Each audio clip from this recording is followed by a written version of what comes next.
Hi అండి. అందరికీ నమస్కారం. తెలుగు కథల సంపుటికి స్వాగతం. నా పేరు శ్వేత. ఈరోజు మనం చెప్పుకోబోయే కథ కన్న ఊరిని.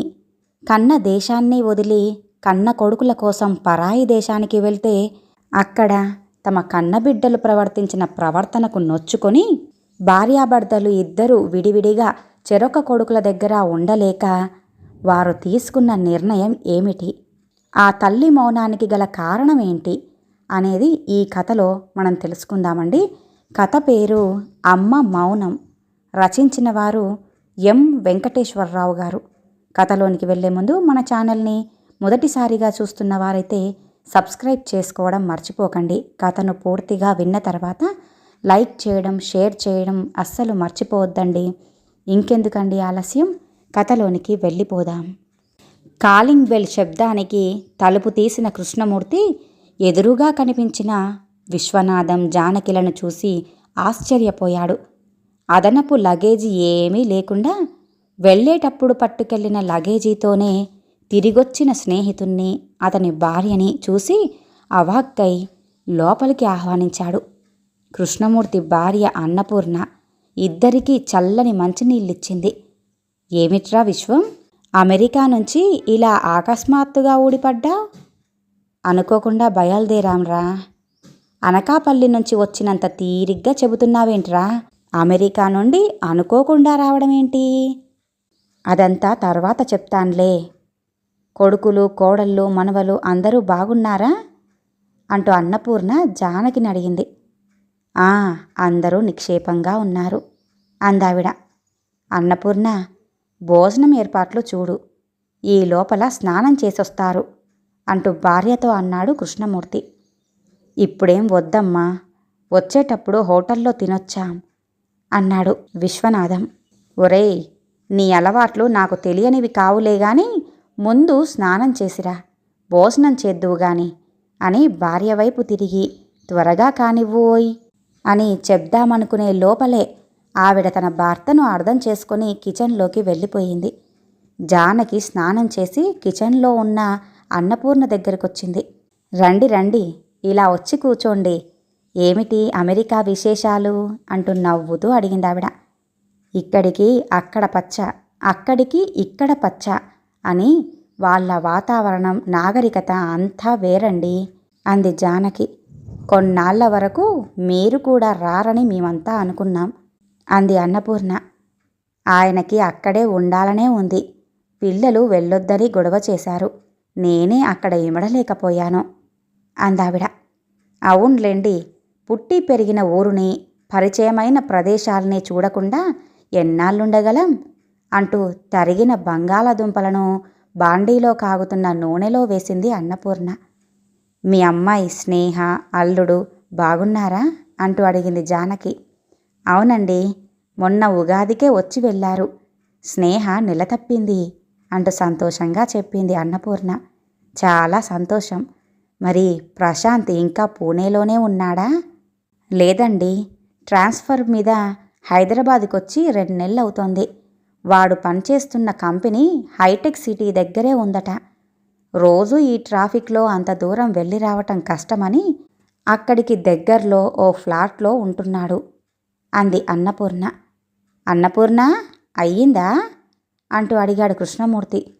5 నిమిషాల్లో వడ్డిస్తున్నాను అంది భర్తతో. స్నానం చేసొచ్చిన విశ్వనాథాన్ని చూసి, రారా ఇలా కూర్చో, ఇప్పుడు చెప్పు ఏమిటి సంగతులు అంటూ అడిగాడు కృష్ణమూర్తి. కృష్ణమూర్తి అనటంలో తన మనస్సులో నిగూఢంగా ఉన్న నిశ్శబ్దాన్ని ఛేదించే ప్రయత్నం చేస్తున్నాడని గ్రహించిన విశ్వనాథానికి పెదవి విప్పక తప్పలేదు. మౌనం మాట్లాడబోయేసరికి బింకం కోసం అదిమిపెట్టుకున్న అశ్రువులు ఇక ఆగలేమంటూ విశ్వనాథం కళ్ళ నుండి రాలటం, అది చూసిన కృష్ణమూర్తి కంగారుగా, ఒరేయ్ విశ్వం, ఏంట్రా ఇది, ఏమైంది?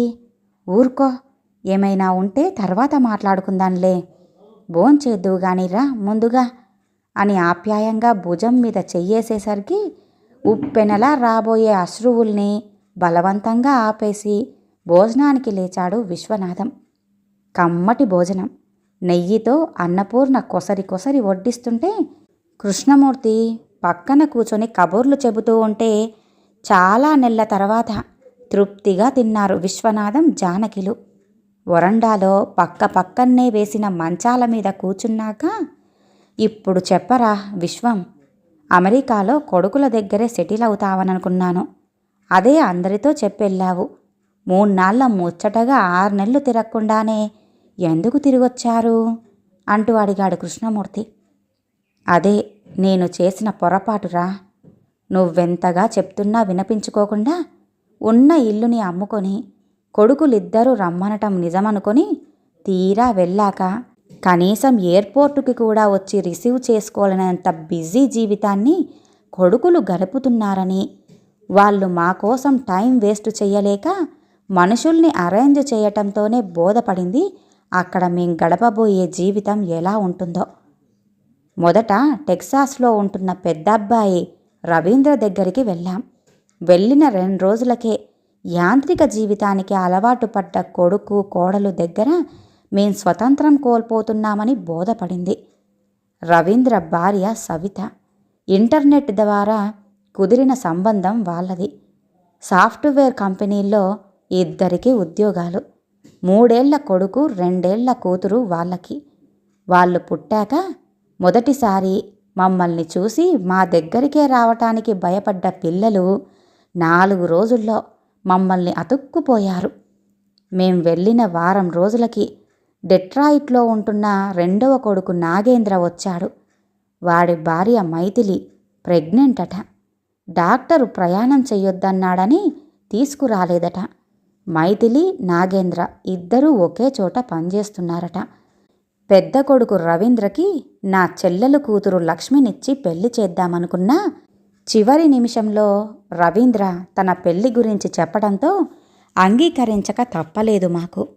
ఇక లక్ష్మిని 2వ కోడలిగానైనా నాగేంద్రకిచ్చి చేద్దామనుకున్నా మా నిర్ణయం అమలు కాలేకపోయింది. మైథిలిని పెళ్లి చేసుకున్న 3 నెలలకి నింపాదిగా ఇంటర్ క్యాస్ట్ మ్యారేజ్ చేసుకున్నానని మాకు తెలియజేశాడు నాగేంద్ర. అక్కడికి వెళ్ళిన తర్వాత మమ్మల్నిద్దరినీ చూసి కొడుకులిద్దరూ సంతోషించినందుకు సంబరపడిపోయాం. ఇండియా వదిలి పర్మనెంట్గా వాళ్ళతో ఉండటానికి వచ్చామని మా నిర్ణయాన్ని చెప్తే వాళ్ళు విని వాళ్ళ మొహాల్లో మార్పులు, రంగులు మారసాగాయి. ఆ రోజు మధ్యాహ్నం భోజనాలయ్యాక నాగేంద్ర సంభాషణ మొదలు పెడుతూ, ఎందుకు నాన్న హైదరాబాదులో ఇల్లుని అమ్మేసి ఇంత దూరం వచ్చారు? మేం పుట్టి పెరిగిన ఇల్లది. ఇప్పుడు కావాలంటే మళ్ళీ కొనగలమా? ఏదో ఒక 6 నెలలు ఒకళ్ళ తర్వాత ఒకళ్ళు వచ్చి అమెరికా చూసి వెళ్తే సరిపోయేది కదా. అయినా ఉన్న ఇల్లుని అమ్ముకొని ఇక్కడికి రావాల్సినంత అవసరం ఏమొచ్చిందిప్పుడు అన్నాడు వాడు. రవీంద్ర నీకు చెప్పలేదారా? మీరిద్దరూ ఇష్టపడ్డాకే కదా మేం వచ్చింది. ఏరా రవి అంది ఆవేశంగా జానకి. రవీంద్ర తమ్ముడి వైపు తిరిగి, నీకు చెప్పాను గదరా అనేసరికి, నువ్వు చెప్పినప్పుడు నేను ఏదో జోక్ చేస్తున్నావనుకున్నాను. ఎందుకంటే అమ్మ సంగతి నాకు బాగా తెలుసు. ఆ ఇంటి మీద అమ్మకి ఉన్న మమకారం ఇల్లు అమ్మనివ్వదని నాకు గట్టి నమ్మకం ఉండేది. అయినా అమ్మ ఇష్టానికి వ్యతిరేకంగా ఏ పని చెయ్యని నాన్న ఇప్పుడిలా ఇల్లు అమ్మేసి బలవంతంగా అమ్మని ఇక్కడికి తీసుకొస్తాడని నేను అస్సలు ఎక్స్పెక్ట్ చేయలేదు అన్నాడు నాగేంద్ర. నాగేంద్ర మాటలకి నేను, జానకి మొహమొహాలు చూసుకున్నాం. మేం అమెరికా రావటానికి అన్ని ఏర్పాట్లు చేసి తమ్ముడు ముందు తెలివిగా తప్పించుకున్న పెద్ద కొడుకుని, అన్న ముందు అతి తెలివిగా మాట్లాడిన చిన్న కొడుకుని ఏమీ అనలేకపోయాం. ఆ రోజు రాత్రి, అమ్మా రేపు మార్నింగ్ ఫ్లైట్కి వెళ్తున్నానమ్మా. మైథిలి ప్రెగ్నెంట్ కదా, ఒంటరిగా ఉంటుంది. ఈ సమయంలో నువ్వు తనకి తోడుగా ఉండాలని ఆశపడుతోంది. మీ ఇద్దరినీ తీసుకురమ్మని మరీ చెప్పింది. మీరు రేపు నాతో పాటుగా బయలుదేరుతున్నారు, అంతే, ఇక ఏమీ మాట్లాడొద్దు అన్నాడు నాగేంద్ర. అదేంట్రా, అమ్మా నాన్నలు ఇప్పుడేగా వచ్చింది, ఇక్కడ కొన్నాళ్ళుండని. మైథిలి డెలివరీకి ఇంకా టైం ఉందిగా, 2 నెలలాగి వస్తారులే అని రవీంద్ర అన్నాడు. కొడుకులిద్దరి మాటలు వింటూ కొడుకులు కురిపిస్తున్న ప్రేమ వర్షంలో తడిసి ముద్దైన జానకి, చూశారా పిచ్చి సన్యాసులు, మధ్యాహ్నం ఏదో అన్నారని అపార్థం చేసుకున్నారు మీరు. ఇప్పుడు చూడండి వారికి మనమంటే ఎంత ప్రేమో అన్నట్లుగా చూసింది పక్కన ఉన్న భర్త వైపు. ఇందులో ఏదో అపశృతి ఉందని కొడుకుల అభిమానాన్ని అభిమతాన్ని మొదటిసారిగా శంకించింది విశ్వనాథం మనస్సు.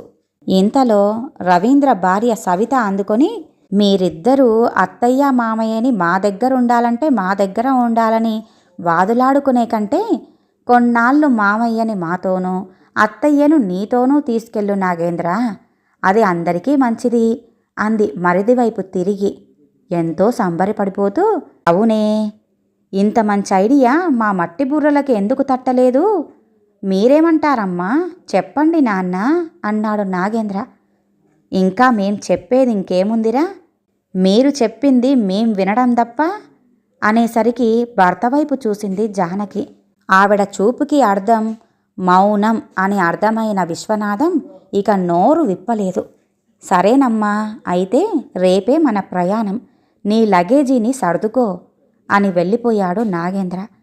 32 సుదీర్ఘ వైవాహిక జీవితంలో ఏనాడు ఒకళ్ళను విడిచి మరొక్కళ్ళు ఉండని తమని అమెరికాలో కొడుకులు పంచుకొని ఇద్దరిని విడదీయడం అన్వయించుకోలేక ఆ రాత్రంతా నిద్రపోలేదు విశ్వనాథం జానకిలు. మర్నాడు ఉదయం నాగేంద్రతో బయలుదేరింది జానకి. డెట్రాయిట్లో చిన్న కొడుకు ఇల్లు చూసి అబ్బురపడింది జానకి. కోడలి కోసం తెచ్చిన వస్తువులు ఆమెకు చూపుతుంటే అయిష్టంగా అని మైథిలి తలాడిస్తుంటే జానకి మనస్సు చివుక్కుమంది.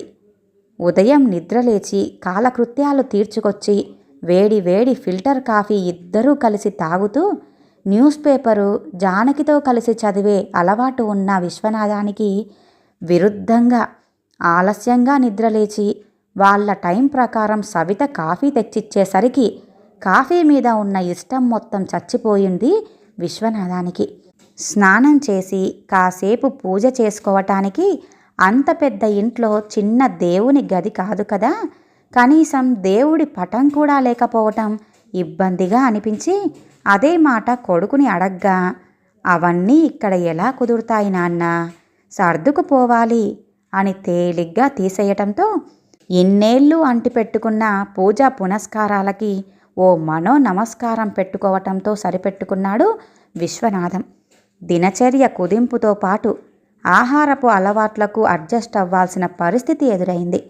ఉదయం పిల్లలు పెద్దలు తినే బ్రెడ్డు జాము, మధ్యాహ్నం కోసం కోడలు వచ్చి రాని వంటతో తయారు చేసే తన కోసం చేసి పెట్టే వంటల్ని మధ్యాహ్నం కాస్తో కూస్తో వేడి చేసుకొని ఒంటరిగా తినటం, ఆ తినే తిండి కూడా కంఠానికి అడ్డంగా పడి నేను లోపలికి వెళ్ళను అంటూ రోగానికి వేసుకునే మందులా మొండికేస్తూ ఉంటే ఈ కష్టాలకి కారణం తనే కాబట్టి సరిపెట్టుకోవటం అలవాటైపోయింది అతనికి. ఇక రాత్రిపూట కొడుకు కోడలు పిల్లలు తినే ఫాస్ట్ ఫుడ్లు, పిజ్జా బర్గర్లు తినటం అలవాటు లేని విశ్వనాథం రాత్రి భోజనం మర్చిపోయి క్రమంగా 2 పళ్ళు తింటూ అర్ధాకలికి అలవాటు పడిపోయాడు. చిన్న కొడుకింట్లో జానకి పరిస్థితి కూడా దాదాపుగా అంతే ఉంది. వెళ్ళిన మరుసటి రోజే కొడుకు కోడలు గదిలో మాట్లాడుకుంటున్న మాటలు జానకి చెవినబడి మనస్సు వికలం చేశాయి. మైథిలి తల్లి ఇండియాలో ఉంటున్న పెద్ద కూతురు డెలివరీకి వెళ్ళిందని, ఆమె రావటానికి ఇంకో 6 నెలలు పడుతుందని, అప్పటిదాకా మైథిలికి తోడుగా ఉంటుందని తల్లిని తీసుకొచ్చినట్టుగా నాగేంద్ర భార్యకి సర్ది చెబుతున్నాడు. రవీంద్ర పిల్లలు చిన్నవాళ్ళు కదా, వాళ్ళిద్దరూ ఆఫీసులకెళ్తే ఈ 6 నెలలు మా నాన్న ఆ ఇంట్లో ఉండి వారిని చూసుకుంటుంటాడు. ఈ లోపల మీ అమ్మగారు రాగానే మా అమ్మను అన్నయ్య దగ్గరికి పంపించేద్దాం, అందాక కాస్త అడ్జస్ట్ అవ్వు అన్నాడు బతిమాలుతూ భార్యతో. ఖచ్చితంగా 6 నెలల తర్వాత పంపించేసేయాలి మరి అంటుంది మైథిలి. అలాగే అంటున్నాడు కొడుకు. అలాగే అంటం కాదు అంటూ మైథిలి గొంతులో కమాండింగ్. ఆమె నా కన్న తల్లి, అంత ఖచ్చితంగా అంటూ ఇంకా ఏదో చెబుతున్నాడు కొడుకు. అందుకే మరి మా డాడీ నువ్వు అడగకపోయినా డౌరీ అంత ఘనంగా ఇచ్చింది. ఎందుకో తెలుసా? ఇందుకే నాకు ఇష్టం లేని ఏ పని నువ్వు చెయ్యకూడదని అంటూ మైథిలి మాటలు నాగేంద్రను శాసిస్తున్నట్లుగా వినిపిస్తున్నాయి. ఆ మాటలు విన్న జానకికి చిన్న కొడుకు మీద పెంచుకున్న మమకారం ప్రాకారాలు దూకి పారిపోతున్నట్టు అనిపించింది. ఆ రాత్రి జానకికి ఎంతకీ నిద్ర పట్టలేదు. ఇక్కడ తను ఎలాగైనా సర్దుకుపోగలదు, కానీ అక్కడ భర్త ఎలా ఉన్నాడో, ఏం తింటున్నాడో, ఏం చేస్తున్నాడో అని తెల్లవార్లు ఆలోచిస్తూనే ఉంది. ఎప్పుడూ ఉల్లాసంగా 10 మందిలో మాట్లాడుతూ యాక్టివ్గా ఉండే విశ్వనాథంలో నెల రోజులకే స్తబ్దత చోటు చేసుకుంది. ఏదో వేళకి తినటం, ఆ టీవీతోనో లేకపోతే పుస్తకాలతోనో కాలక్షేపం చేస్తున్నా కాలాన్ని కిల్ చేయటం కష్టంగా మారిందతనికి. భార్యకి ఫోన్ చేసినా తను బాధపడుతుందేమోనని తనిక్కడ సంతోషంగానే ఉన్నట్టుగా చెప్పేవాడు విశ్వనాథం. ఇంట్లో తనొక పెద్దవాడిని ఉన్నట్టుగా యాంత్రిక జీవనంలో యంత్రాల్లా మారిన కొడుకు కోడలికి గుర్తు లేకపోవడం అతని దురదృష్టం. ఇదంతా అతని స్వయంకృత అపరాధం అనుకునేవాడు. ఆ రోజు మైథిలి తండ్రి, ఆయన ఫ్రెండ్సు అందరూ కలిసి వస్తున్నట్టుగా ఫోన్ చేయటంతో మైథిలి ఆఫీస్కి వెళ్లకుండా ఉదయం నుండి అత్తగారి చేత అడ్డమైన చాకిరీ చేయించింది. తండ్రి తనకి అర్జెంటుగా పని ఉందని ఆ రోజు రావటం లేదని ఫోన్ చేయటంతో మైథిలి నిరాశగా వెళ్ళి పడుకుంది. నాగేంద్ర ఆఫీస్కి వెళ్ళిపోయాడు. పని భారం వల్ల అలసిపోయిన జానకి హాల్లో సోఫాలో పడుకొని టీవీ ఆన్ చేసింది. వెనక నుండి ఎప్పుడొచ్చిందో గాని మైథిలి అత్తగారిని చూసి, ముందు ఆ సోఫాలో నుండి లేవండి, దాని ఖరీదు ఎంతో మీకు తెలుసా? లక్షలు పోసి కొన్నాము. మీరిలా పల్లెటూళ్ళలో మంచాన్ని వాడినట్లుగా వాడటానికి కాదండి అని విసురుగా అనేసరికి మ్రాన్పడిపోయిన జానకి చివాల్న లేచి లోపలికెళ్ళిపోయింది. సాయంత్రం ఇంటికొచ్చిన నాగేంద్ర మైథిలి చెప్పిందంతా విని గదిలో ఉన్న తల్లి దగ్గరికొచ్చి, అమ్మా, గదిలో ఒంటరిగా ఏం చేస్తున్నావు? ఉదయం నాన్నతో మాట్లాడాను, ఆయన బాగానే ఉన్నారట అని చెప్పి, అమ్మా, ఇక్కడ ఇండియాలో లాగా ఉండాలంటే ఎలా కుదురుతుంది? మైథిలి ఇక్కడే పుట్టి పెరిగింది కాబట్టి ఇల్లు శుభ్రంగా ఉంచుకోవాలనుకుంటుంది. ఆ సోఫా 2 లక్షలు పెట్టి కొన్నది. దానిమీద నువ్వెందుకు పడుకున్నావు చెప్పు అనేసరికి, తప్పైందిరా, క్షమించమని నీ భార్య కాళ్ళు పట్టుకోనా లేక నీ కాళ్ళు పట్టుకోనా అంది జానకి కోపంగా. తల్లి కోపం చూసి నాగేంద్ర మౌనంగా అక్కడి నుంచి లేచి వెళ్ళిపోయాడు. విశ్వనాథానికి చెయ్యడానికేం పనులు లేక ఆలోచనలు ఎక్కువై మానసికంగా అలసిపోతుంటే జానకికి పనులు ఎక్కువై ఆలోచించే వ్యవధి లేక శారీరకంగా విశ్రాంతి కోరుకుంటుంది. కాలం మాత్రం ఎవ్వరితో నిమిత్తం లేకుండా 6 నెలలు గిర్రున తిరిగొచ్చాయి. మైథిలి తల్లి ఇండియా నుండి తిరిగి రాగానే జానకికి ఇక్కడికి తను వచ్చిన పని అయిపోయిందని అర్థమైంది. ఒక్కరోజు ఎక్కువగా ఉన్నా ఎక్కసం అవుతాననుకొని ఆ సాయంత్రమే కొడుక్కి చెప్పి టెక్సాస్కి బయలుదేరింది. 6 నెలలు నిర్జీవంగా భారంగా గడిపిన విశ్వనాథానికి భార్యని ఒక్కసారిగా చూసేసరికి ఫౌంటైన్లో ఉప్పొంగే నీళ్లలా కళ్ళతడి కావటంతో మనసు తేలికబడింది. అమ్మా, మేమిద్దరం ఉద్యోగాలకెళ్ళటం వల్ల నాన్నకి సరైన కంపెనీ ఇవ్వలేకపోయాం. ఇక నువ్వొచ్చావుగా, ఇక నాన్నకి దిగులు లేదులే అన్నాడు రవీంద్ర. కోడలు కూడా ఆ మాటలే అంది. లేదు రవి, మేం త్వరగా ఇండియాకి వెళ్ళిపోతాం, మాకు ఫ్లైట్ టికెట్లు బుక్ చేయండి అని జానకి అనేసరికి, మళ్ళీ ఎందుకమ్మా వెళ్ళటం, ఇక్కడ ఉందామనేగా మీరొచ్చారు అన్నాడు కొడుకు. అలా అనుకునే పొరపాటు పడ్డాం. ఎక్కడి వాళ్ళు అక్కడ ఉండటమే మర్యాద, గౌరవం, ఆప్యాయత, అనురాగం. అలా ఉండటమే మంచిది. లేకపోతే ఆత్మాభిమానాన్ని చంపుకొని ఆత్మ న్యూన్యతతో జీవచ్చవాల్లా బ్రతుకులీడాల్సొస్తుంది మాలాంటి వాళ్ళు. ఆ దుస్థితి రాకముందే వెళ్ళిపోవటం మంచిది అంది జానకి దృఢంగా. ఇండియాలో ఇల్లు కూడా లేదు కదమ్మా అన్నాడు కొడుకు. పిల్లలు ఎన్ని తప్పులు చేసినా అమ్మ ఒడిలోనే ఉంటారు. అలాగే కన్న దేశాన్ని వదిలొచ్చి మేము చాలా పెద్ద తప్పు చేశాము. మా తప్పుల్ని మన్నించి మేం ఉండటానికింత నీడనివ్వలేకపోదు ఆ దేశం అని జానకి అంటుంటే, నాన్న, అమ్మకి మీరైనా చెప్పండి అన్నాడు కొడుకు. మీ అమ్మ మాట జీవితంలో ఈ ఒక్కసారి విననందుకేరా ఈ 6 నెలలు మాకి అమెరికా అరణ్యవాసం అన్నాడు తండ్రి. రవీంద్ర గబగబా ఫోన్లో నాగేంద్రని కాంటాక్టు చేశాడు. నాగేంద్ర తల్లితో మాట్లాడాలని ఎంత ప్రయత్నించినా జానకి ఇష్టపడలేదు. మర్నాడు నాగేంద్ర వచ్చాడు.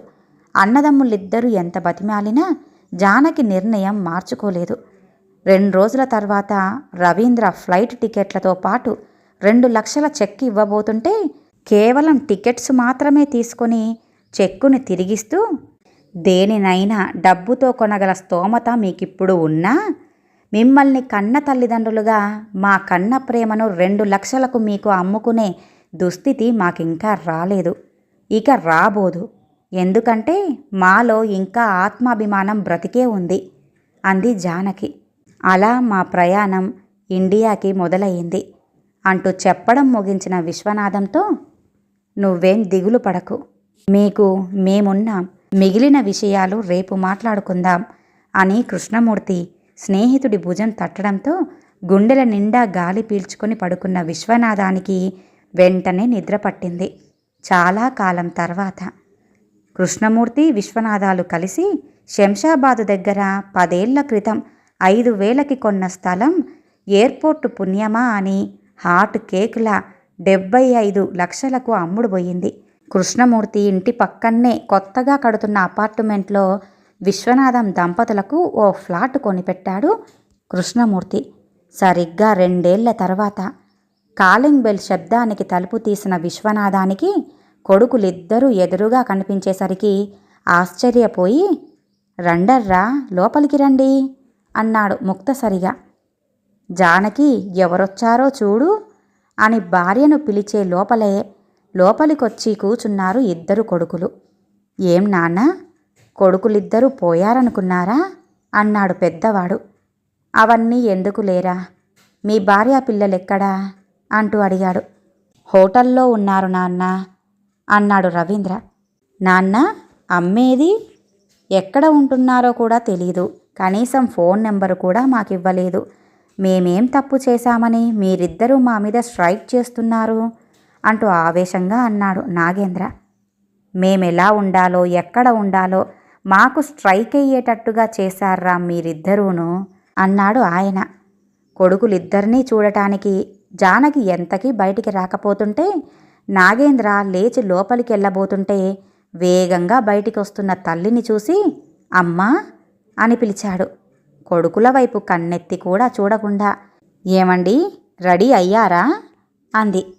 అమ్మా, ఏంటమ్మా ఇటు పిలుస్తుంటే అటు బదిలిస్తున్నావు అన్నాడు రవీంద్ర. జానకి బయటికొచ్చి చెప్పులు వేసుకుంటుంటే విశ్వనాథం కొడుకులతో, బాబు, మేము విజయవాడ వెళ్తున్నాం, మీరిద్దరూ బయటికొచ్చేస్తే మా ఇంటికి తాళం వేసుకోవాలి అన్నాడు.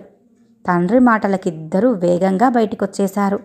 నాగేంద్ర తల్లి ముందుకొచ్చి, అమ్మా, నీ మౌనంతో మమ్మల్ని శపిస్తున్నావా అన్నాడు.